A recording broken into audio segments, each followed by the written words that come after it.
Back to my channel. আর একটা নতুন ব্লগে তোমাদেরকে স্বাগত জানাই। আজকে কিন্তু আমি যাচ্ছি একটা জায়গায় ঘুরতে, ট্রাভেল ব্লগ অবশ্যই। তো তোমরা বুঝেই গেছো কোথায় যাচ্ছি আমার থাম্বনেল দেখে। তো হ্যাঁ, আজকে আমি আর রনু ঘুরতে যাচ্ছি। আমার বার্থডে, আমার অ্যানিভার্সারিও গেছে, ওর সঙ্গে যে অ্যানিভার্সারি আমার ছিল কিছুদিন আগেই, কিছুই করা হয়নি, দেখাও করা হয়নি। তো তাই ভাবলাম আজ একটু ঘুরে বেরিয়ে মজা মস্তি করে দিনটা কাটাবো এবং তোমাদের সঙ্গে সেই ব্লগটা আমি শেয়ার করবো। তো চলো বেরোনো যাক, তারপর বেরিয়ে ওখানে পৌঁছে তোমাদের সঙ্গে একবারে দেখা করছি। বেশ কিছুদিন পর তোমাদের সঙ্গে আমি শেয়ার করছি একটা ছোট্ট ট্রাভেল ব্লগ বা কোনো নতুন ঘুরতে যাওয়ার জায়গার সন্ধান বলাটা ভুল হবে, কারণ বেশ অনেক দিন হলো এই জায়গাটি তৈরি করা হয়েছে এবং অনেকেই এটি সম্বন্ধে পরিচিত। তাই আমি আজকে প্রথমবার যাচ্ছি বলে আমার চোখ দিয়েই তোমরা কিন্তু নতুনভাবে জায়গাটা দেখো, কারণ কি আমি প্রথমবার দেখব। হ্যাঁ, আমি যাচ্ছি আজকে কলকাতায় অবস্থিত ইকো পার্কে। তবে ইকো পার্কের পুরোটা ঘোরা একদিনে কারোর পক্ষেই সম্ভব নয়, কারণ অনেকটা বড় জায়গা, সারাদিনের সময়ও লাগে। আমরা তো বিকেল বেরিয়েছি, যাতে আমি ইভিনিংয়েও একটু ওখানে থাকতে পারি। আমি যাচ্ছি জাপান ফরেস্ট বা জাপানিজ ফরেস্ট, এটা আমাদের ইকো পার্কে লোকেটেড। যেন এক টুকরো জাপান আমাদের কলকাতায় অবস্থিত হয়েছে, সেরকমই ভিডিও দেখে আমিও কিন্তু যাওয়ার জন্য খুবই ইন্টারেস্টেড। ওখানে অনেক দিন ধরেই ভাবছি যাবো আর যাওয়াটা আর হচ্ছে না। তো চলো আজকেই আমরা যাচ্ছি এবং তোমাদের সঙ্গে আমি ব্লগের মাধ্যমে জায়গাটা শেয়ার করব। যাদের কাছে নতুন তাদের কাছে তো অবশ্যই খুব ভালো লাগবে, আর যারা ঘুরে এসছে তাদের কাছেও আমি জানি অনেকটাই ভালো লাগবে, কারণ কি জায়গাটাই খুব সুন্দর, যে একবার গেলে বারবার যেতে ইচ্ছা করে। দেখো ইকো পার্কের কাছাকাছি তো আমরা চলেই এসেছি, এবারে চলো ঢোকা যাক। তো তোমরা কোন গেট দিয়ে ঢুকলে তোমাদের সুবিধা হবে জাপানিজ টেম্পলে আসতে? হ্যাঁ, গেট নাম্বার 1 যেমন তোমরা দেখতে পেলে। তারপরে সেখান দিয়ে ঢুকে তোমরা তোমাদের গাড়িটা পার্কিং করে দিতে পারো। গাড়ি বা বাইক জানি না কেন, এখানে কিন্তু খুব সুন্দর দেখো ব্যবস্থা করা, সব কিছু লেখা আছে কত টাকা করে চার্জ।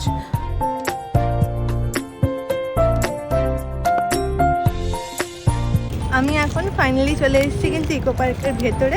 এখন এন্টার করে গেছি, কিন্তু টিকিটটা এখনও কাটা হয়নি, টিকিটটা কাটবো। ইকো পার্কে যে টিকিটটা সেটাইতেই যে জাপানিজ ফরেস্টটা হয়ে যাবে, ওটা আলাদা করে কোনো টিকিট লাগে না। তো রনও চলে এসছে দেখতে পাচ্ছ। তো চলো ঢুকে তোমাদের সঙ্গে সব কিছু শেয়ার করছি।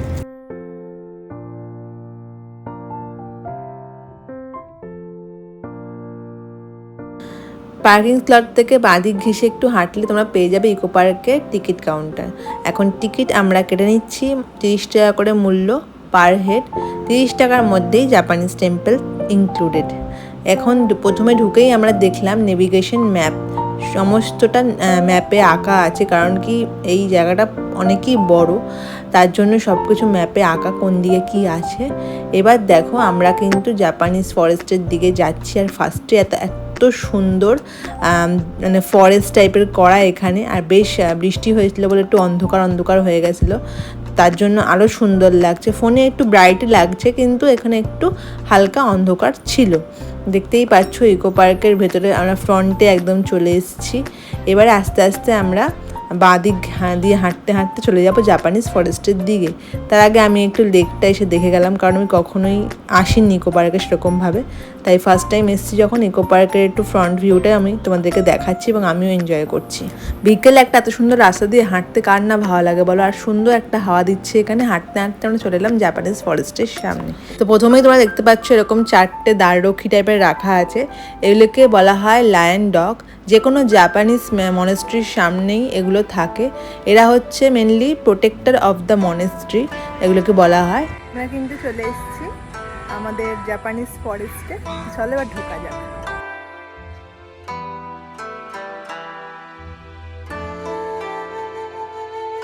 প্রথমেই তোমরা কিন্তু পেয়ে যাবে এরকম একটা বুদ্ধ স্ট্যাচু, তারপরেই কিন্তু এই বাদিকটা ঘেঁষে তোমাদেরকে হাঁটতে হবে, এখান থেকেই এন্ট্রি। প্রথমে ঢুকেই কিন্তু আমরা দেখতে পেলাম এরকম ছোট ছোট অনেকগুলো বুদ্ধা রাখা আছে, যাদের কিন্তু দেখো এক্সপ্রেশনগুলো কিন্তু এক একজনের এক এক রকম আলাদা। তো এদের কিছু সিগনিফিকেন্স তো অবশ্যই আছে, যেটা হলো আমাদের মধ্যে বিভিন্ন রকম কিন্তু ইমোশনস আছে, সেগুলোকেই এখানে তুলে ধরা হয়েছে। আর বিশ্বাস করা হয় যে রাত্রির বেলা এরা জীবন্ত হয় এবং এখানে রক্ষণাবেক্ষণ কিন্তু ওরাই করে। এখন সামনেই দেখতে পাচ্ছ একটা রাউন্ড মতো জায়গা করা আছে, আর তার সঙ্গে আমাদের যে মেন টেম্পল বা মনেস্ট্রিটা দেখা যাচ্ছে কিন্তু এখান থেকে। দারুণ একটা ভিউ লাগছে এখান থেকে। তোমরা কিন্তু অবশ্যই এখানটা এসে একবার ভিজিট করো। তারপরেই এখানে দেখলাম আমরা একটা খুব সুন্দর জায়গা, যেটা খুব সুন্দর লাগছে। এখানে রিলস ফটোগ্রাফি খুব সুন্দর হবে, অপূর্ব জায়গা। এবং প্রত্যেকটি জিনিসের কিন্তু একটা করে সিগনিফিকেন্স আছে, যেগুলো এই কালো রঙের বোর্ডটায় লেখা আছে। আমি হয়তো সবকটি বোর্ড শেয়ার করতে পারলাম না, বাট আপনারা কিন্তু অবশ্যই পড়ে নেবেন যে ওখানে কি লেখা আছে। যেমন এই জিগজ্যাগ ব্রিজটা সিগনিফিকেন্স লেখা আছে যে মানুষকে সবসময় মাইন্ডফুল থাকতে হয় জীবনে চলার পথে। তো প্রত্যেকটা জিনিসই কিন্তু কিছু না কিছু সিগনিফাইড করছে, তো অবশ্যই আপনারা পড়ে নেবেন বোর্ডগুলো। আর এখানে যদি ফটো বা ভিডিও তোলা হয় যে কি দারুণ আসবে, সেটা বলার কথা রাখে না।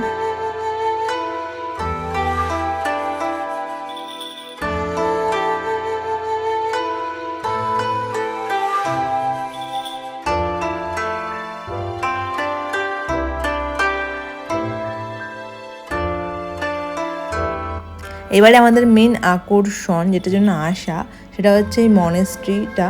এই পুরো প্যাগোডাটাই হচ্ছে একটা মেডিটেশনের জায়গা, যেখানে মেডিটেশন করা হয়। এই মনেস্ট্রিরও কিছু সিগনিফিকেন্স আছে, যেগুলো তোমরা এখান থেকে পড়ে নিতে পারো।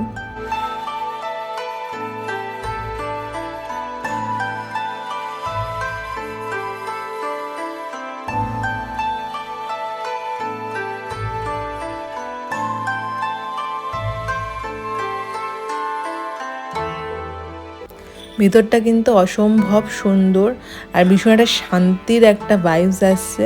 পুরো একটা নিস্তব্ধ জায়গা, না জনমানবের ভিড় না কিচ্ছু। আর এই মনেস্ট্রিটা তো কী বলবো, খুবই সুন্দর একটা মনেস্ট্রি। এখানে কিছু পেয়ার হুইলস ছিল, যেগুলো কিন্তু আমরা পাহাড়ে গেলে বিভিন্ন রকম মনেস্ট্রি দেখতে পাই, বুদ্ধিস্ট মনেস্ট্রিগুলোতে। আর সেগুলোতে বলা হয় যেরকম ঘুরিয়ে ঘুরিয়ে গেলে পেয়ার করলে সেগুলো পূর্ণ হয়। তো সেগুলো আমি এখানেও করছিলাম, খুব মজা লাগছিল করতে। আর তারপরে কিন্তু দেখো মনেস্ট্রির মেন গেটটা বন্ধ ছিল, জানি না কেন বন্ধ ছিল, ভেতরে কী ছিল সেটা আমাদের মিস হয়ে গেল।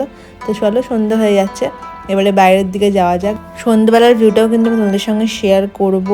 আর আমার এই ভিডিওটা দেখতে থাকো, স্কিপ করো না, কারণ সন্ধ্যের ভিউটা কিন্তু আরও সুন্দর। আর এই লাইটগুলো দেখতে পাচ্ছ কি সুন্দরভাবে জ্বলছে, একদম জাপানিজ মনে হচ্ছে টেম্পেলে চলে এসেছি। সত্যিকারে জাপানিজ টেম্পেলেই এসেছি আমরা, বাট মনে হচ্ছে জাপানের মধ্যেই আমরা আছি, এতই সুন্দর লাগছে।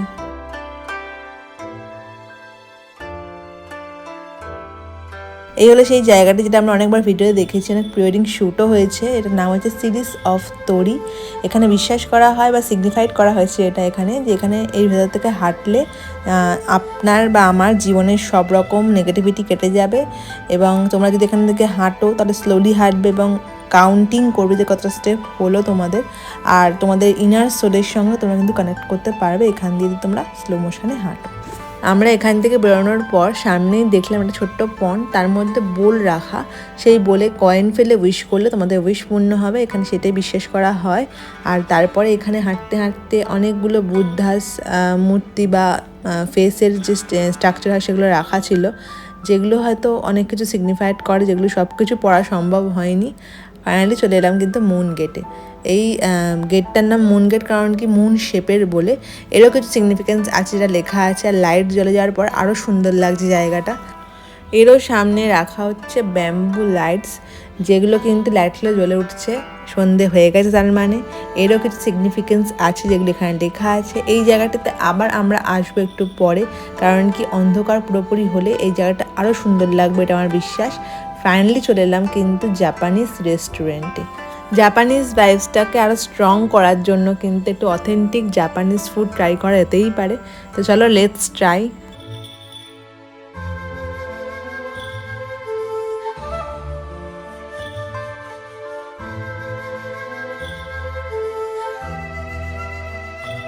এই হলো এই রেস্টুরেন্টের মেনু কার্ড, যেখানে কিন্তু শুধুমাত্র জাপানিজ খাবারই নয়, ইন্ডিয়ান খাবার রয়েছে, কোরিয়ান খাবারও রয়েছে। তো এখান থেকে আমরা ভাবলাম যে সুশিটা ট্রাই করি, যেটা সম্বন্ধে অনেকেই মিক্সড রিভিউ দিয়েছে।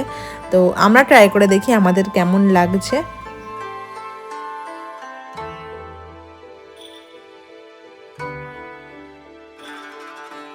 ফার্স্টেই ও ট্রাই করছে, কারণ কি আমি একটু বেশি টেনশানে পড়ে গেছিলাম যে কেমন কি খেতে হবে। ভেতরটা কিন্তু পুরোপুরি ফিশ আছে, যেটা ছিল র ফিশ, হ্যাঁ কাঁচা ফিশ ছিল। আর তার চারিপাশে কোটিংটা হচ্ছে রাইসের, এই হচ্ছে ব্যাপারটা, আর কিছুই না। আর তার মধ্যে কিছু ক্যাপসিকাম, কিউকাম্বার এসব দেওয়া ছিল। তো চলো ও দেখা যাক ও খেয়ে কী বলে।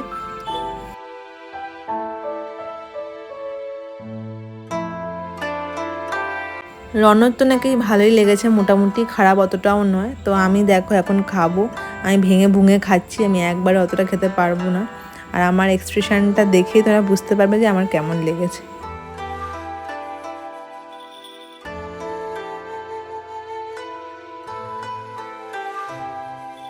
তো তোমরা দেখে বুঝতেই পারলে যে আমার কেমন লেগেছে। মোটেও ভালো লাগেনি আমার, কারণ কি মাথায় আগে থেকে একটা জিনিস ঘুরছিল যে র ফিশ আছে ওর মধ্যে। তো যাই হোক, আমি কোনো রকমের স্প্রাইট দিয়ে গিলে গিলে খেয়েছি, আড়াইখানা মতো খেয়েছি, বাদবাকি সব কটা ও খেয়েছে। আটটা পিস থাকে, 450 টাকা নিয়েছিল। তো আমার পুরো টাকাটাই ওয়েস্ট লেগেছে। আমি মনে করছিলাম 450 টাকা দিয়ে আমি চাউমিন খেতে পারতাম, বিরিয়ানি খেতে পারতাম, অনেক কিছু খেতে পারতাম। তো সেগুলো না খেয়ে আমি কেন এইসব খেতে গেলাম। তো ও তো বেশ ময়াসে খাচ্ছিল। তো যাই হোক, এবারে চলো ইভিনিং হয়ে গেছে, আমি ওই সুশির গল্প ভুলতে আমি এখানে চলে এসেছি একটুখানি রিল করতে, ফটো তুলতে, আর তোমাদের সঙ্গেও শেয়ার করছি। দেখো কত সুন্দর লাগছে জায়গাটা। আবার আমি একটু ইভিনিংয়ের ভিউজ নেবো বলে ভেতর দিকে যাচ্ছিলাম। এখানে যতক্ষণে ব্যাম্বু লাইটসের সিগনিফিকেন্সটা দেখছিলাম আমি, তারপরে কিন্তু যাচ্ছি মুন গেটের দিকে। মুন গেটেরও কিছু সিগনিফিকেন্স আছে, এটা আমি দেখে দিলাম আমি এখানে। তারপরে আমি যাব একটু মেন মনেস্ট্রির দিকে।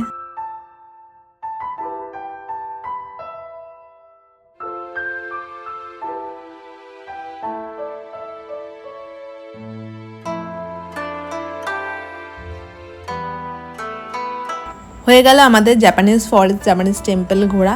তো এখন ইকো পার্কের যে ভেতরে সুন্দর ভিউটা সন্ধ্যে, সেটা তোমাদের সঙ্গে শেয়ার করে নিচ্ছি। কত লাইট জ্বলছে দেখো। আর এখানে সাইক্লিং করার যে ব্যবস্থাটা আছে সেটা আমার সুন্দর লেগেছে খুব। আর প্যারিসের আইফেল টাওয়ার এখানেও আছে। আমাদের কলকাতায় কী নেই, সব কিছুই আছে। টয় ট্রেনটা কি সুন্দর দেখো যাচ্ছে। আমরা কিন্তু অবশ্যই একবার আসবো এবং সব কিছু তোমাদের সঙ্গে শেয়ার করবো ইকো পার্কের ফুল ট্যুর। তো তোমাদের সঙ্গে আমি শেয়ার করে ফেললাম যে জাপানিজ টেম্পল ইকো পার্কের বা জাপানিজ ফরেস্ট। তোমাদের কেমন লাগলো এই ভিডিওটা অবশ্যই জানিও। আর ভালো লাগলে একটা লাইক করে দিও, কমেন্ট করে দিও, সাবস্ক্রাইবটা প্লিজ করে দিও। চল টাটা, দেখা হবে অন্য একটা ভিডিওতে।